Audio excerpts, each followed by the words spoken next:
ମୁଁ ଶ୍ରୀ କୃଷ୍ଣଚନ୍ଦ୍ର ଜେନା ବରିଷ୍ଠ ନାଗରିକ ପରିଷଦର ମିଡ଼ିଆ ସେଲ୍ର ଅଧ୍ୟକ୍ଷ ଧାମନଗର।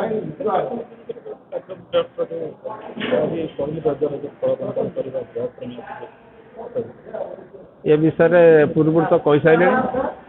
ଏଚଏଚ୍ ଏଜୁକେସନ୍ ଚାରିଟେବୁଲ୍ ଟ୍ରଷ୍ଟର ନିର୍ମାତା ତଥା ଡକ୍ଟରେଟ୍ ପାଇଥିବା ଅବସରପ୍ରାପ୍ତ ପ୍ରଧାନ ଶିକ୍ଷକ ଅବଦୁଲ ହକିମ ସାରଙ୍କ ମହୋଦୟରେ ଏ ଯେଉଁ କାର୍ଯ୍ୟକ୍ରମ ଜରା ନିବାସର ଦିନଟିଆ, ସେ ଏକ ଧାମନଗର ଅଞ୍ଚଳର ଶିକ୍ଷାବିତ୍ ଏବଂ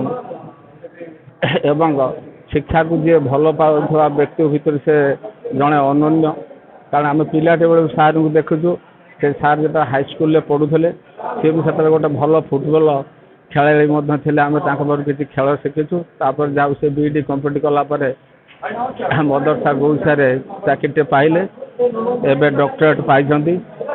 ଆଜି ଯେଉଁ ଦିନଟିଏ ଆଶ୍ରମର ଯେଉଁ ଦିନଟିଏ, ଏ ଯେଉଁ ଗରିବ ଦୁଃଖୀ ରଖି ମେଣ୍ଟାଲ ଏବଂ ହ୍ୟାଣ୍ଡିକ୍ୟାପ୍ ମାନେ ଯେଉଁଠି ଆସି ଆଶ୍ରୟ ନେଇଛନ୍ତି, ନିଜର ଘର ଦ୍ୱାର ଛାଡ଼ି ଏଠି ଆଶ୍ରୟ ନେଇଛନ୍ତି, ତାଙ୍କର ଯେଉଁ ସେବା କାର୍ଯ୍ୟରେ ଆଜି ଲାଗିଛନ୍ତି, ଏକ ମହାନ କାର୍ଯ୍ୟ ବୋଲି ମୁଁ ଭାବୁଛି। ଏଭଳି ବ୍ୟକ୍ତି ଧାମନଗରରେ ମିଳିବା ବହୁ କଷ୍ଟ। ଧାମନଗରରେ ବହୁ ବ୍ୟକ୍ତି ଅଛନ୍ତି, ବହୁ ଉଚ୍ଚଶିକ୍ଷିତ ଅଛନ୍ତି, ବହୁ କୋଟିପତି ଲୋକ ଅଛନ୍ତି, କିନ୍ତୁ ଏଭଳିଆ ବଦାନ୍ୟ ବ୍ୟକ୍ତି ବୋଧେ ପ୍ରତି 100 ଜଣରୁ ଜଣେ ମିଳିବା କଷ୍ଟ। ଯାଉ ସାରଙ୍କର ଏ ଯେଉଁ କାର୍ଯ୍ୟ ଚାଲିଛି, ଆଗାମୀ ଦିନର ଏ କାର୍ଯ୍ୟ ଜନସାଧାରଣଙ୍କ ପ୍ରତି, ଗରିବ ଲୋକଙ୍କ ପ୍ରତି, ନିମ୍ନମାନରେ ଲୋକଟି ବସବାସ କରୁଥିବା ତାଙ୍କ ପ୍ରତି ତାଙ୍କର ଏ ସହାୟତା ସବୁଦିନ ପାଇଁ ଥାଉ। ପ୍ରଭୁ ଜଗନ୍ନାଥଙ୍କ ପାଖରେ ମୁଁ ସଦାସର୍ବଦା ପ୍ରାର୍ଥନା କରୁଛି, ସାର୍ ସବୁବେଳେ ନିରୋଗ୍ୟ ରୁହନ୍ତୁ, ତାଙ୍କର ଆଗାମୀ ଭବିଷ୍ୟତ ଉଜ୍ଜଳମୟ ହେଉ। ପ୍ରଭୁ ଜଗନ୍ନାଥଙ୍କ ପାଖରେ ମୁଁ ସଦାସର୍ବଦା ପ୍ରାର୍ଥନା କରୁଛି। ମୁଁ ସଚିକାନ୍ତ ପଣ୍ଡା, ଧାମନଗର ବରିଷ୍ଠ ନାଗରିକ ପରିଷଦର ସାଧାରଣ ସମ୍ପାଦକ। ଯେଉଁ ଡକ୍ଟର ଶେଖ ଅବଦୁଲ ହାକିମଙ୍କ ତତ୍ତ୍ୱାବଧାନରେ ତାଙ୍କ ନାମରେ ସେ ଜଣେ ଚେୟାରପର୍ସନ୍, ତାଙ୍କ ନାମରେ ଅନୁଷ୍ଠିତ ହୋଇଥିବା ଏଇ ଯେଉଁ ଏଚଏଚ୍ ଏଜୁକେସନାଲ୍ ଚାରିଟେବୁଲ୍ ଟ୍ରଷ୍ଟ, ଏଇ ଏଜୁକେସନାଲ୍ ଚାରିଟେବୁଲ୍ ଟ୍ରଷ୍ଟରେ ସେ ହେଉଛନ୍ତି ଚେୟାରପର୍ସନ୍ ଏବଂ ଆମ ପରିଷଦର ଧାମନଗର ବରିଷ୍ଠ ନାଗରିକ ପରିଷଦର ସେ ହେଉଛନ୍ତି ଭାଇସ୍ ଚେୟାରମ୍ୟାନ୍ ଅର୍ଗାନାଇଜର, ତେଣୁ ଅର୍ଗାନାଇଜିଂ ଭାଇସ୍ ପ୍ରେସିଡେଣ୍ଟ। ସେ ଜଣେ ବଦାନ୍ୟ ବ୍ୟକ୍ତି ଏବଂ ଉଚ୍ଚଶିକ୍ଷିତ, ତା ସହିତ ସମାଜସେବୀ, ସମାଜର ଜଣେ ଆଦର୍ଶ ଶିକ୍ଷକ ହିସାବରେ ସେ ଅବସର ନେଇସାରିଛନ୍ତି। ଅବସର ନେଲା ପରେ ଏ ସାମାଜିକ କାର୍ଯ୍ୟକ୍ରମରେ ସେ ବିଭିନ୍ନ କାର୍ଯ୍ୟକ୍ରମରେ ସାମିଲ ହୋଇଛନ୍ତି।